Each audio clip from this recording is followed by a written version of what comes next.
जय श्री कृष्ण दोस्तों। आज के वीडियो में हम लोग जानेंगे कि कार्तिक स्नान का उद्यापन हम किस प्रकार से करना है, कब करना है, कैसे करना है।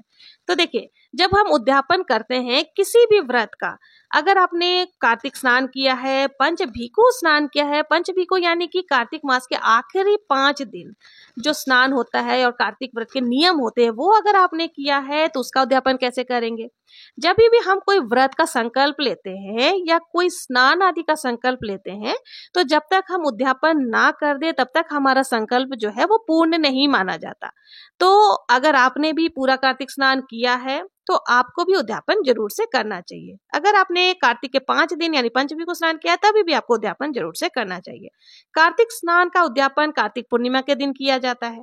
उद्यापन में हमें कुछ सामग्री होती है जिसे दान स्वरूप देना होता है। पूरे कार्तिक के महीने में हमने तुलसी मैया और श्री हरि विष्णु की पूजा आराधना की है, तो जब तक हम कार्तिक का उद्यापन करेंगे तब तक तुलसी मैया के लिए हमें कपड़े जरूर से लेने होते हैं। तो देखिए, तुलसी मैया के लिए आप कुछ भी ले सकते हैं, साड़ी, सूट, गर्म कपड़े, क्योंकि अब सर्दियों का मौसम शुरू हो जाएगा तो आप वो सारी चीजें ले सकते हैं। अगर देखिए, एक बात का ध्यान रखना है आपको कि काला और नीले रंग का वस्त्रों से परहेज करना है। काला नीला वस्त्र भूल करके भी ना ले। यहाँ पर हमने साड़ी ले ली है। अगर आप साड़ी नहीं ले पा रहे हैं तो ब्लाउज पीस ले सकते हैं। देखिए, साड़ी के अंदर ही ब्लाउज, पेटीकोट सभी कुछ है। और अगर आपकी साड़ी नहीं ले पा रहे तो आप ओढ़नी जो चुनरी होती है वो भी दे सकते हैं। इसके साथ ही देखिए, अब सर्दियां चूंकि आ गई हैं तो आप गर्म सूट आदि भी दे सकते हैं। अगर सूट पहनते हैं, जिसको भी आप दे रहे हैं, पहनने वाला अगर गर्म सूट पहनता तो वो भी दे सकते हैं। नहीं तो जुराफ जो है, गर्म सर्दियों वाली जुराफ है, ये आप दे सकते हैं। कुछ भी गर्म कपड़ा देना तो बहुत ही अच्छा रहता है। अगर ये दोनों भी ना ले पाए तो आप देखिए केवल रुमाल भी दे सकते हैं। तो और इनके साथ ही हमें श्रृंगार सामग्री भी जरूर से ले लेनी होती है। श्रृंगार सामग्री में आप चाहें तो 16 श्रृंगार भी दे सकते हैं, अपने सामर्थ्य के अनुसार आपको देना है। और अगर देखिए 16 सामग्री नहीं दे पा रहे हैं तो कम से कम आप केवल बिंदी, एक पत्ता बिंदी और सिंदूर भी दे सकते हैं। और इसके साथ ही आपको दक्षिणा भी जरूर से देना चाहिए। आपको फिर से बता देती हूँ कि तुलसी माता के लिए कपड़े, श्रृंगार का सामान, दक्षिणा, ये सब भी हमें तुलसी माता के लिए ले लेने हैं। कपड़े आप कम से कम भी ले सकते हैं, ज्यादा से ज्यादा आप अपने हिसाब से कर सकते हैं। सारे ऑप्शन मैंने यहाँ पे आपको बता दिया है। इसके साथ ही कार्तिक के महीने में हम विष्णु भगवान जी का पूजन भी करते हैं, तो हमें तुलसी माता के लिए तो सारा सामान ले लिया। अब हमें इसके बाद श्रीहरि विष्णु के लिए भी कपड़े लेने हैं। तो विष्णु भगवान के लिए आप देखिए शर्ट पैंट का जोड़ा ले सकते हैं।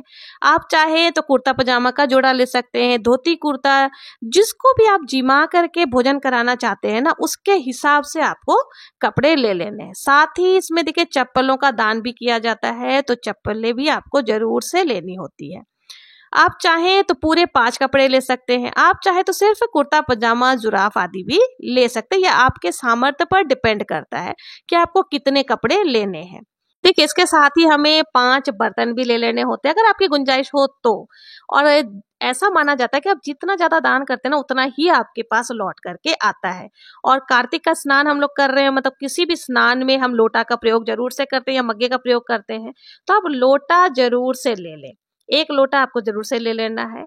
आप चाहे तो देखिए किसी भी धातु का लोटा ले सकते हैं, तांबा, पीतल, कांसा, जिसका भी। अगर नहीं तो स्टील का भी लोटा ले सकते हैं, क्योंकि कार्तिक स्नान जो है बहुत ही महान स्नान माना जाता है और नहाते समय हम लोग इनका प्रयोग करते हैं, तो महत्वपूर्ण होता है।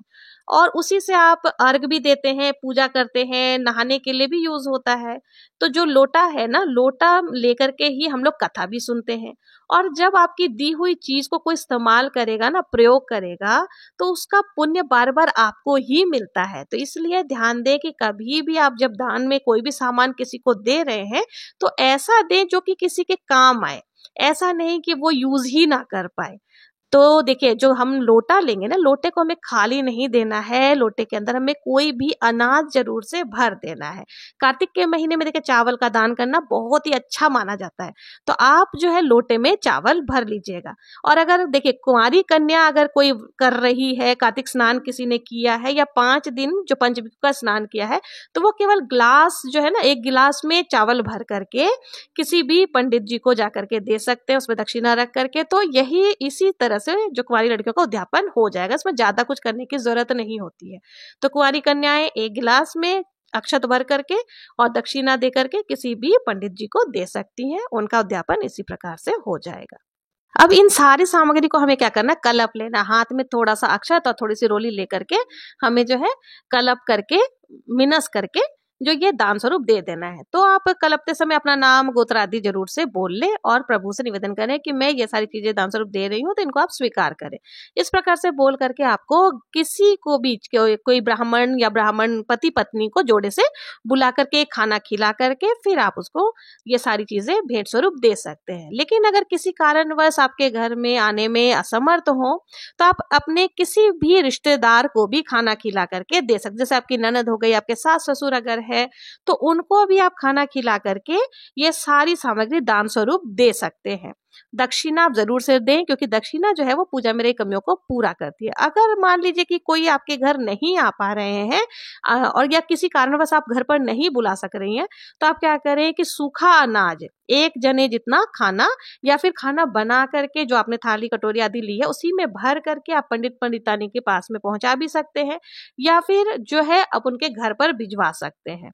तो इस तरह से, और उसमें ही आप मिठाई का डब्बा हो गया, अगर आप अनाज और ज्यादा मात्रा में देना चाहते, पुराने जमाने में तो देखिए पूरा क्विंटल क्विंटल अनाज सब दान में दिया करते थे, बोरी भर भर करके। लेकिन आजकल के समय में इतना पॉसिबल नहीं है, तो आप कम से कम एक व्यक्ति जितना, माने पति पत्नी जितना खा सके उतना आपको खाना बना करके साथ ही मिठाई का डब्बा, दक्षिणा आदि रख करके जरूर से आपको पंडित पंडितानी को भिजवा देना है। तो इस प्रकार से आप कार्तिक स्नान या पंचभिको स्नान का उद्यापन बहुत ही सरल तरीके से कर सकते हैं। अगर आप लोगों को मेरा ये वीडियो जरा भी हेल्पफुल लगा हो, यूजफुल लगा हो, तो प्लीज कमेंट में जय श्री हरि विष्णु लिखना ना भूलें।